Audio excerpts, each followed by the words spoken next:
And did you make that mistake and it was costly, or did you actually, you read the terms and thought, I'm not going to go ahead with that deal? I made the mistake. If not, I wouldn't be giving you that advice, right? So how much would you say that cost you then? A couple of $100,000. The Tom Screen podcast is owned and made possible by Ethical Marketing Service. If your business is struggling with Google or Facebook ads, maybe you're frustrated figuring it out or there's a performance issue, Ethical Marketing Service has worked on hundreds of accounts and we can help in this area. We offer a 30-day money-back guarantee, and for every direct account we look after, we sponsor a child in a developing nation with food, water and education. If you would like to find out if we can help, it's a free, no salesy consultation call, and the link is in the description. Enjoy the episode.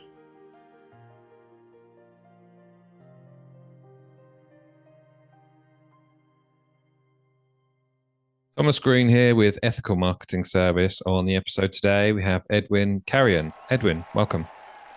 Thank you. Thank you for having me on the show, Thomas. How are you? And to everyone listening out there, good morning, good afternoon, good evening. Let's get ready for an amazing show. One of the better responses I've heard, so thank you for that. Would you like to take a moment and tell the audience a bit about yourself and what you do? Oh, sure, of course. My name is Edwin Carrion. I call myself the God-made millionaire, and a lot of people get to know me by that name. But I was born in Ecuador.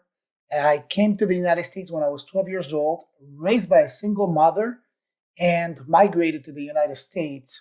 From there on, I started my military career at the young age of 18 years old into the United States Marines, left the United States Marines, had some amazing time in the military, and became a successful entrepreneur.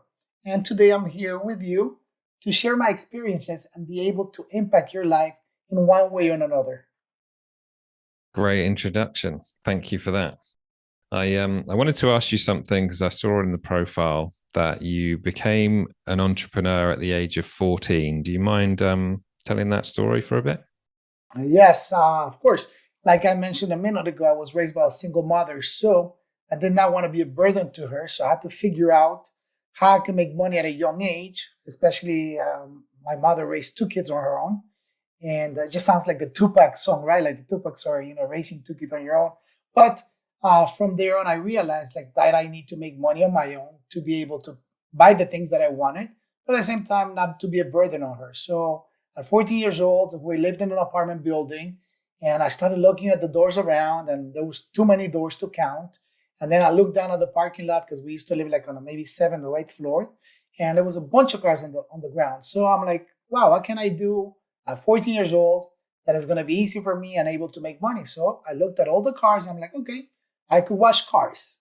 That's something simple. All I need is water, which is free, and I need a bottle of soap, which I could take from my mom's, the dishwashing soap, and start washing cars. So sure enough, I convinced my best friend to do that, and we started a car washing company at 14 years old. But then the cool thing about that was that in no time, I had too many cars to wash, so we had to recruit another friend of ours. So I was doing the sales because I did not like to wash the cars. So I was doing the sales, and I had my friends doing the dirty work, which is washing the cars. So that's kind of, I always say I started my entrepreneurship at 14 years old. It's brilliant. Any thoughts in terms of why you decided to do that versus maybe your friends didn't? What makes you come up with that idea where other children wouldn't have done? I think it's part of need. So when you have a need in your life and when there's a want in your life, then you kind of figure out what is it that you need to do in order to fulfill that need and that want. But sometimes I always say the need is bigger than the want. Interesting. And I guess that's the challenge of when, let's say, once you've become successful and you don't have that need anymore, that's tricky if you have children to try and teach them that. Any thoughts there? Yes, it is. But again, once you become successful, to me, I have two kids, my two daughters, 8 and 10 years old, and they are very blessed, extremely blessed because they're able to have anything that they want. But at the same time, I make sure that I teach them and I make them understand to always stay humble and to be grateful for everything that they have because they have it not because of their merits, but because of how good they behave, how good they are, and what they do in school. So they still have to earn everything that they have. So to me, it's teaching them that things are earned and not given. Great answer. So, how does your first business venture end? How does my first business venture? Let's talk about uh, moving forward, because starting at 14 years old, again, to me, that was more of a hobby. But my first business venture, when I really called the business venture, was when I started my DJ company at 15 years old. So I started a DJing company, and it was so cool because I always loved music. Until this day, I love music, all kinds of music.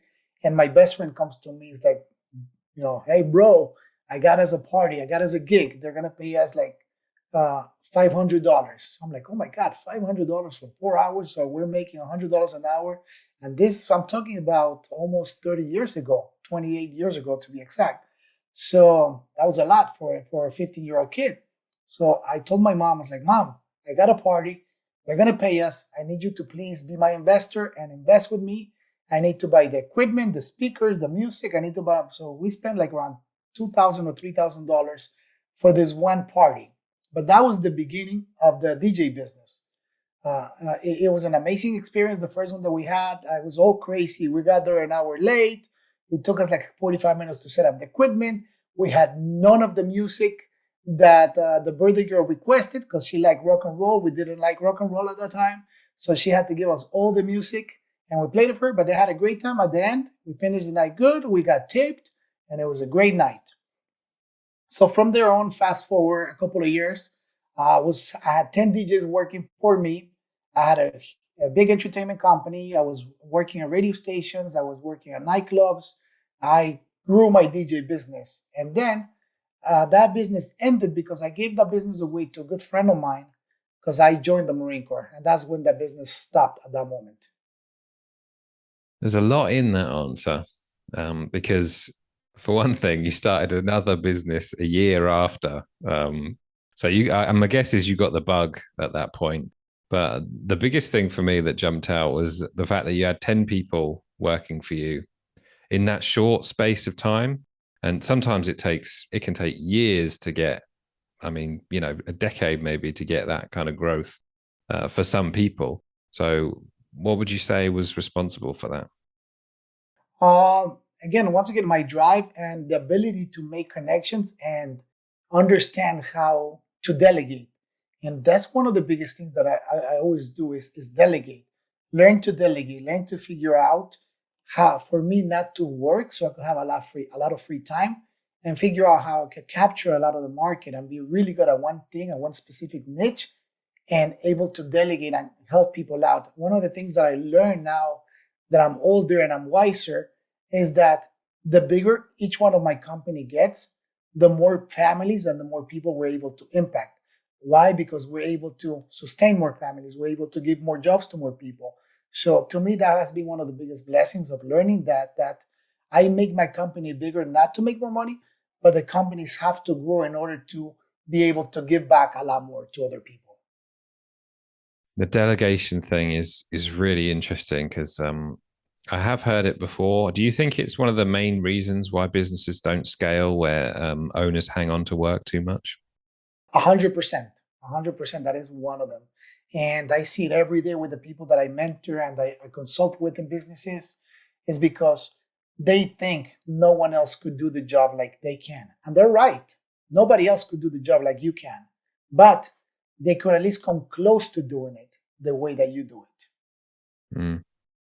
And you decide to give the business away instead of selling it. What's the thinking there? Too young, did not know you could sell a business.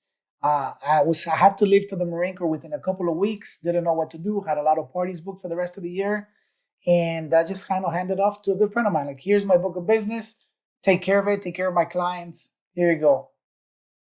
Sometimes in life we have to pass out some blessings.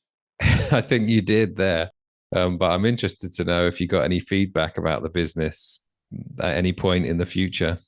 No, I did not. I was gone for 4 years after that, 4.5 years actually, to be exact, in the military. So I kind of completely disconnected from that world once I was gone. So it could still be alive today then?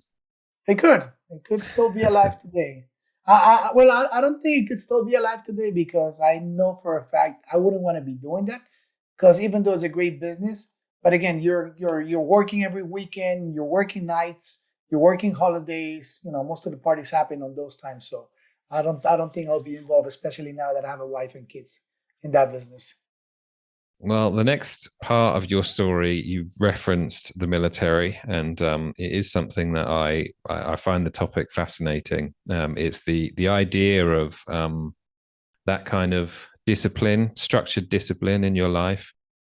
First of all, what made you decide, considering you have a successful business at that stage, what made you decide to join the military, and what did that look like? Couple of factors. Number one, I always wanted to be in the military. I love how the uniform looked, and you being a military type of person, I love that part, and I always wanted that. That was like one of my childhood dreams. But the second thing was that at 18 years old, I was kind of hanging around with the wrong crowd, and I did something that I wasn't supposed to, and I got arrested, and I went to jail for a day. And when I came out of jail, I'm like, I need to change my life around. I'm going to the military, which a year later passed by. I signed the papers, but I didn't go into it because I had to wait like a year.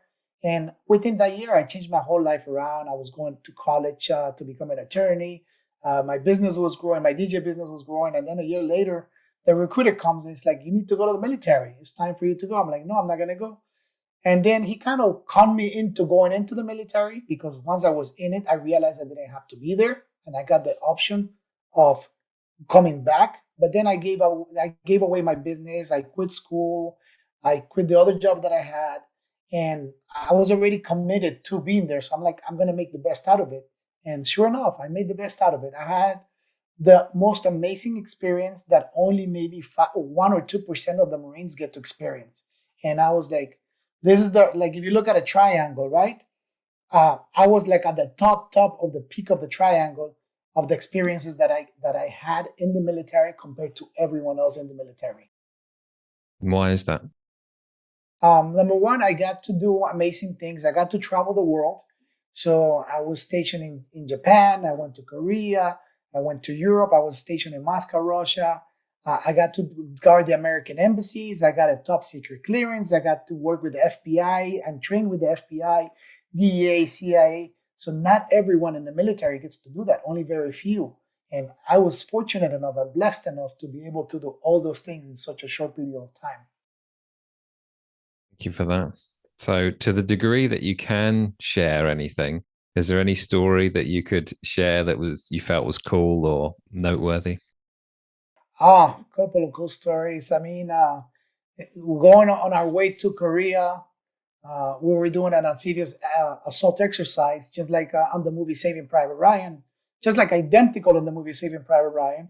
But to me, it was great because on the way there, Kosovo was happening, and really scary moment that we might go to Kosovo, we might go to war, and then all of a sudden they just turned around, took us back to Japan, and the first MU went in their first Marine Expeditionary Unit went and took our place, and we got back home safely. So it was an exciting moment, but at the same time, a good blessing because now that I understand the effects of going to war, I am extremely happy that I was never in war. I was never had to encounter anything like that.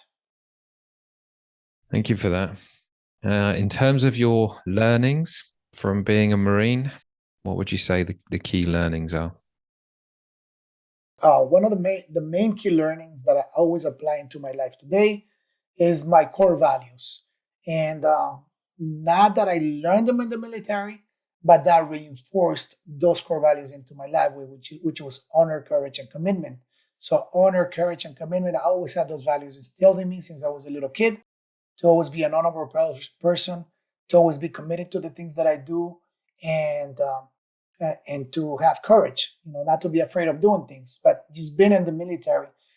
Those are the United States Marines core values, and that just kind of reinforced that into my life, and I carried those through my life every single day of honor, courage, and commitment. So always being a person of honor, being courageous, and being committed to whatever I do and to the people that are around me. And how would you say it changed you? How were you different when you came back? Different the way that I looked at things, and the biggest difference was that when you go into the military as a young kid, they completely transform who you are, and especially going into the Marines, which those are the badasses of all the military branches in the United States. And coming out of there, you come out with this pride that you're indestructible, you're invincible, you're like the biggest badass, like you are the shit, and nothing could take you down. And that pride carries on with me, and it's going to carry on with me for the rest of my life. And that is actually what kind of helps me every time I start a business, knowing that I have that honor, that courage, that commitment, and there's nothing that could stop me, that I always keep pushing through. So it's kind of just giving you that self-confidence and that know-how and the mindset that we could accomplish anything we want in our lives, because going through what I went through in the military, I mean, there's nothing that could be worse than that. Well, it's unfortunate, and sorry that you were sort of led there on false pretense in a way. But what was the story in terms of when you decided to leave? How did that go? When I decided to leave to the Marine Corps, or after I Come left? home. Yeah. Oh, come home. Okay. So what happened there was that since I was so fortunate enough to be surrounded by all these federal government agencies, FBI, DEA, CIA, Department of State, and working in the American embassies, I realized that there was another part of the federal government that is much better and has a lot of better benefits than being in the military. So while I was in the military, I looked at myself that I wasn't part of the military because my group within the military was very small. So thinking about coming back to a military base in the middle of nowhere in the United States and just having some odd jobs, I'm like, you know what? This is not what I want for me. If I want to be on the government side, like I need to become a CIA agent. I need to become a DEA agent so I could travel the world. I could be living in these embassies in different countries and get paid a lot more. And I looked at things that way. So prior for me to getting out, when it was time for me to get out, I'm like, if I don't get promoted to this rank, and it was, again, it goes, you have to ask for some, you have to reach the sky in order to kind of like, get to the top. So my requests were extremely outrageous. And if I would have gotten it, I would have stayed in the Marine Corps. But, the odds were very little to none for me to get what I was requesting. So it was my time to leave. I had fun. I did everything that I wanted to do. And in my life, I knew that it was time for me to move on and to move on to something better. Do you mind sharing a bit about the thinking there in terms of asking for something which is you said the word outrageous. Presumably that's something which you still do. You shoot for the stars, as you said. Do you mind sharing your thinking on that principle? Yes. Again, you always hear shoot for the stars so you could hit the sky, right? So again, with that, I'm like, I know this is crazy, but I know it has happened at one point in my life. I know it has happened at one point in somebody's life in the past. So let me just give it a try. The worst that could happen is they tell me no. And I did exactly that. And it actually helped me be more at ease with my decision of walking away, because it was a scary moment at that time of leaving, having that comfort of having that weekly paycheck or the bi-weekly paycheck that we get, comfort of having a house, and knowing that when I left the military, I was in debt and I had to go back to mom's house after being out of her house for 4.5 years and then starting all over again. But I knew that if I didn't make the hard decision, if I didn't put myself in that uncomfortable situation, I was never going to grow and I was never going to move on to the next phase of my life and whatever that was at that moment, and figure out whatever I needed to do to continue. I wasn't going to have that need, like I mentioned a minute ago, because I had the want. So I didn't have, I needed to figure out and have a need in my life in order to continue moving forward. And that's exactly what I had to put myself in that uncomfortable situation to move forward. Any adjustments to coming back home? Adjustment, it was just dealing with people and having to figure out how to move forward, how to grow, how to just having that drive. And I had that hunger of being successful, of being a millionaire. And again, to me, that thing was leaving the military. I started my own business and I'm like, I want to be a millionaire. And it was constantly in my head, be a millionaire, be a millionaire. And being in the military and working nonstop, I had the drive and I that's all I will do. Just work, work, work, work, work, trying to achieve that millionaire status until I finally achieved it. And that was all in my head. So it was, to me, I put away everything that my family, I put away my friends, I put away my relationship with God because I was chasing, I put away my health because I was chasing the millionaire status. I was chasing this supposedly what I thought in my life was going to be success of becoming a millionaire. And I achieved it and I achieved it fast, but then it was all gone. Yeah.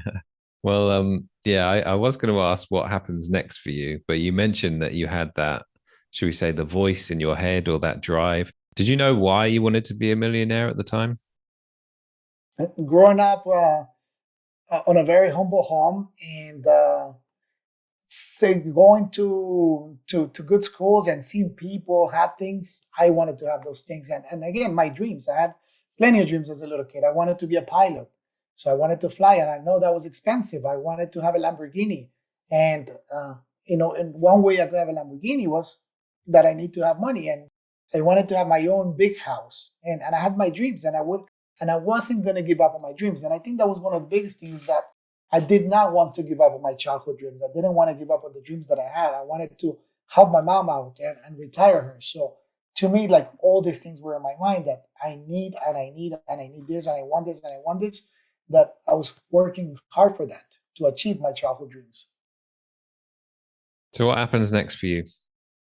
I go bankrupt in 2007. The real estate market crashed. So I leave the Marine Corps. I become a real estate developer, go bankrupt. And I'm like, wow, I'm a failure. I'm a loser. I made all this money and I have nothing to show for.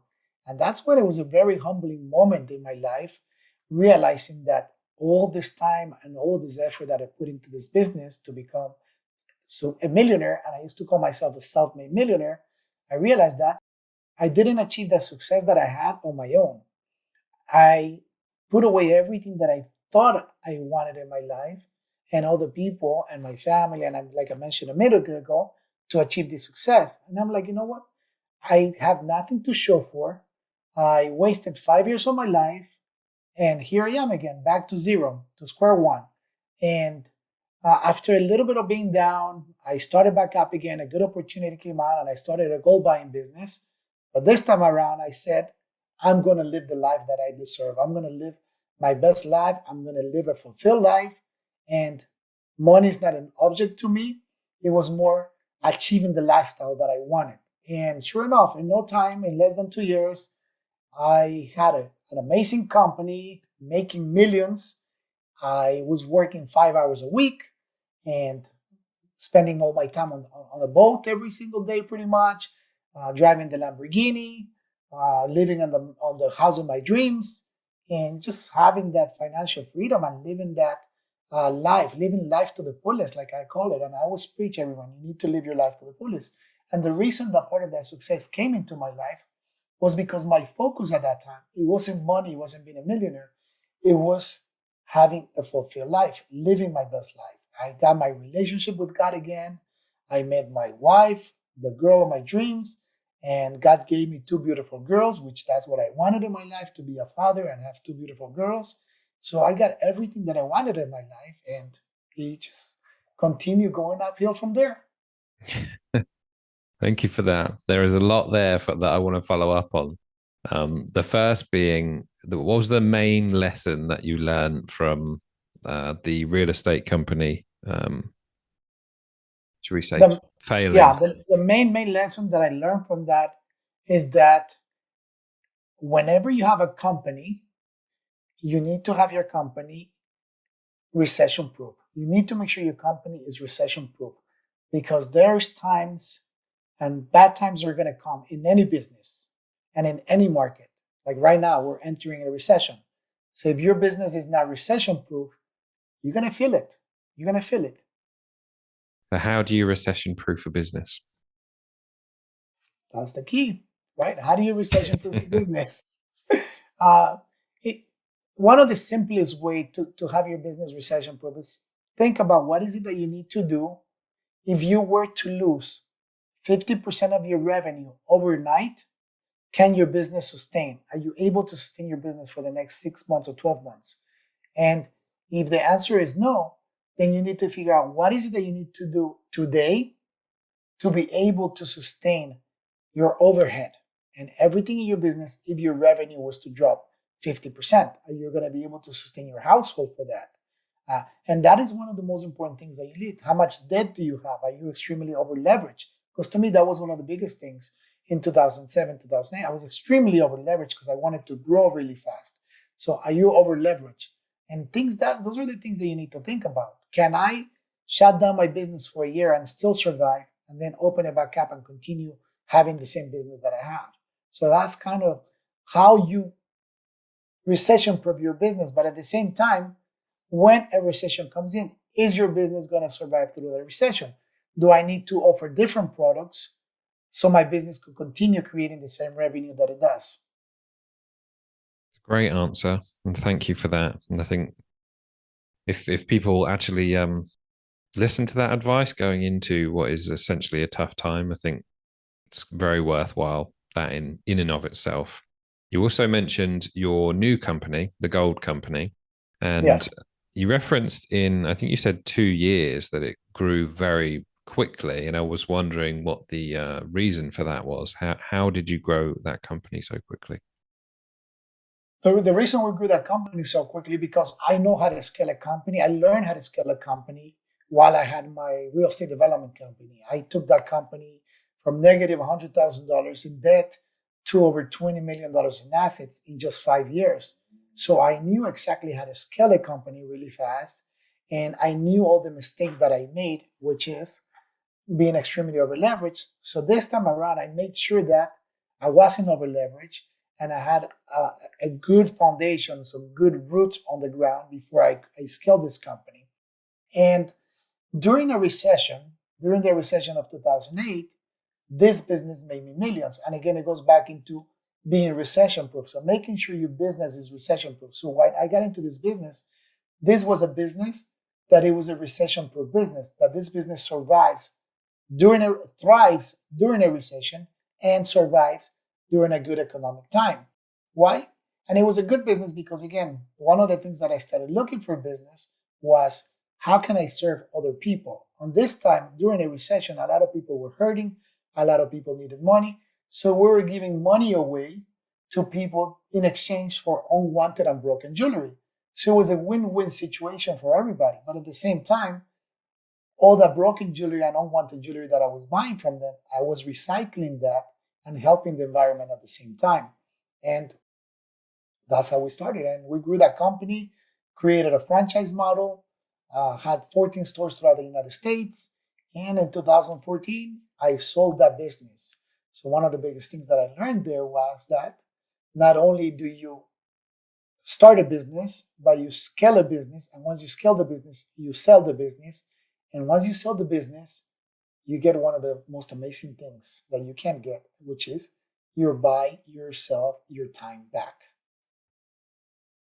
Well, I definitely want to ask about the exit, but in your previous answer, you said that you like to live life to the fullest. Yes. And it's very much something which I feel is beneficial for other people to hear. So what do you mean when you say live life to the fullest? Live life to the fullest means, to me, it's living my ideal life. What do I want my ideal life to be like? So if today something were to happen to me and I'm laying down in my deathbed and I look back at my life, am I going to say, I should have done that, I could have done that, I would have done that? Or am I going to say, wow, Edwin, you had such an amazing life. There's no regrets. There's nothing that I didn't get to do because I got to do everything on my wish list and my bucket list. And I had so much fun along the way. And not only that, but along the way, I created some amazing experience and memories for my loved ones, because the only thing I could leave to them that is never going to go away are those memories. And that's what I'm creating every single day with my family.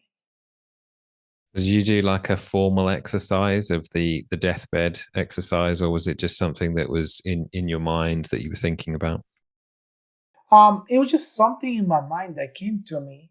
And again, I said, because what happens to a lot of us when we're adults is that as we grow older, we realize that we forget about the childhood dreams that we had. So, maybe as a kid, you thought about that you want to drive a race car. You never got the chance to do it, right? Because you never took the time to do it. So that was a kid, when you're a little kid and you're playing with your toys, your car toys, you're like, oh my God, I'm going to be driving a race car, blah, blah, blah, blah. But a lot of us never get to do that in our life. Why? Because we forget about that dream that we had as a kid. Or my perfect example, which is I wanted to fly planes and I wanted to be a pilot. And as a kid, I always wanted to be a pilot. I looked up at the sky. I'm like, oh my God, I want to fly. I want to be in the sky. And then sure enough, I didn't put that dream behind. I became a pilot. And when you looked at, I love the water, I love the ocean, and to me, being on the water is one of the most satisfying things that could happen to me. So I always wanted to have a boat. And sure enough, I'm like, I did not put that dream aside. But again, the dreams always change and they get bigger and bigger and bigger. So it came to the point that I told my wife when my kids were little, I'm going to retire on a 45-foot yacht. And that's going to be my last yacht, my biggest one. That's where I'm going to retire. And fortunate enough, I'm not retired yet because I don't want to. And right now I have a 54-foot yacht. And I love it because that creates amazing memories with my family. So it's not so much about the material things that I have, but it's mostly what those material things do in my life and for my family and what experiences can I leave behind. And I love that because I invite a lot of the people that I mentor to go out on my yacht and I show them the experiences and the legacy that they could leave behind for themselves, for their family, for their loved ones, for the people that they love. And once you start understanding that, you start shifting your mindset into living that fulfilled life, living your life to the fullest. Any advice for someone who's perhaps not living up to their potential at the moment? Yes, the best advice I could do is take some time, sit down, write down how do you want your life to be? How do you want your ideal life to be? What is it the things that you had as a kid? What are the dreams that you had as a young kid that you have not accomplished yet? Put them all down and start focusing exclusively and only on that. Don't worry about how much is it going to cost. If you wanted a Lamborghini, don't focus on how much the Lamborghini is going to cost. Start focusing on you having the Lamborghini, attracting that into your life. And eventually, you're going to get that. Well, you referenced in your previous answer about the fact that you sold your business. So I've actually done a couple of episodes all on the exit of a business. So for other people, what would you say are your best learnings from how to sell a business? First learnings of how to sell a business is number one, make sure your business is scalable. Make sure you have good systems and processes in place. So when you exit the business, it's easy to transition. Number two, make sure you understand how to value your company. So you're not taking advantage of when you're selling. And if you hire a broker, make sure you understand and you read the fine line on the brokerage agreement, because some brokers, they want to take you they want a commission for everything you're going to get in the long run. So you kind of have to figure out that commission is only based on the transactional part and the cash that you get up front. Okay. And did you make that mistake and it was costly, or did you actually, you read the terms and thought, I'm not going to go ahead with that deal? I made the mistake. If not, I wouldn't be giving you that advice, right? So how much would you say that cost you then? A couple of $100,000. Well, that's a very good piece of advice for you to pass along then. So thank you very much for sharing that. And that's why I always say, the importance of having a mentor, it's so valuable because people don't understand that not only a mentor is going to cut the learning curve, but they're going to make you so much more money, not only in revenue, but in other ways and in network and in people that you get to know once you have the right mentor. Because without it, yeah, you could do everything on your own, but it's going to cost you just like it cost me. Well, based on our conversation today, I can't ever see you retiring. I think that you're always going to have something going on. But the question is, what's next for you? Next for me is this year, I'm really pushing my public speaking career. And I'm very blessed that I'm actually going to be going into the UK soon to speak to over 600 amazing entrepreneurs. And that's just the beginning. My ultimate goal and my ultimate mission at this moment is to impact as many lives as I can, to impact as many people as I can, and teach them and show them how to live a fulfilled life, how to live their life to the fullest. Well, on that topic, what would you say are the biggest mistakes people make in relation to living a full life? Not having a balance in their life. And I think that's one of the biggest ones. Because like I mentioned at the beginning, we focus into having the successful business. We focus into having this amazing company. We focus into making the money that we forget everything else that's important in our life. We forget about our family. We forget about our significant other. We forget about our relationship with our God. And we forget about all those things. And when we don't have those good relationships here, doesn't matter how much money we have, we're not going to be fulfilled in our lives. And we forget about ourselves, which that's one also of the most important things too. We forget about us, forget about our health. It doesn't matter how much money you have. If you're unhealthy, no money in the world is going to help you out. So again, it starts within, and from there on, everything grows. Well, I mentioned I ask one question every time I speak to someone, and that question is, what does success mean to you? Success means to me being a God-made millionaire, being rich in all aspects of my life. And because of that, I wrote a book. It's called 9 Secrets for a Successful Life and Business that all your listeners could have today for free. And how do they get that? Just go to my website, edwincarrion.com, and you're able to download the book, 9 Secrets for a Successful Life and Business. And these are secrets that not only I created, but these are secrets that a bunch of my millionaire friends have shared with me along the many, many years of my journey in business. This is very impressive that you've got it up on the screen there at the click of a button. This is the excellence that you take to your other businesses, right? Yes, sir. Love it. Do you have any closing thoughts for us today? Yes, I'm going to leave you with one thing, that if you don't know where you're going, you will eventually get there. Well, for those, I know you've referenced the in the previous answer, but for those who are looking to either follow you or connect with you, where do they go? Instagram, Facebook, LinkedIn, Edwin Carrion 78. You can find me there. And if you have any questions, send me a message. And like my mentor says, become an asshole. Because if you don't ask, you're never going to get an answer. So it's okay. Reach out to whoever you want. The worst thing they could say is no. But just ask the questions, and I'm here to serve and help everyone. Edwin, I've found you to be very inspiring today. So thank you very much for being a great guest. Thank you for having me. And to everyone out there, have a beautiful day.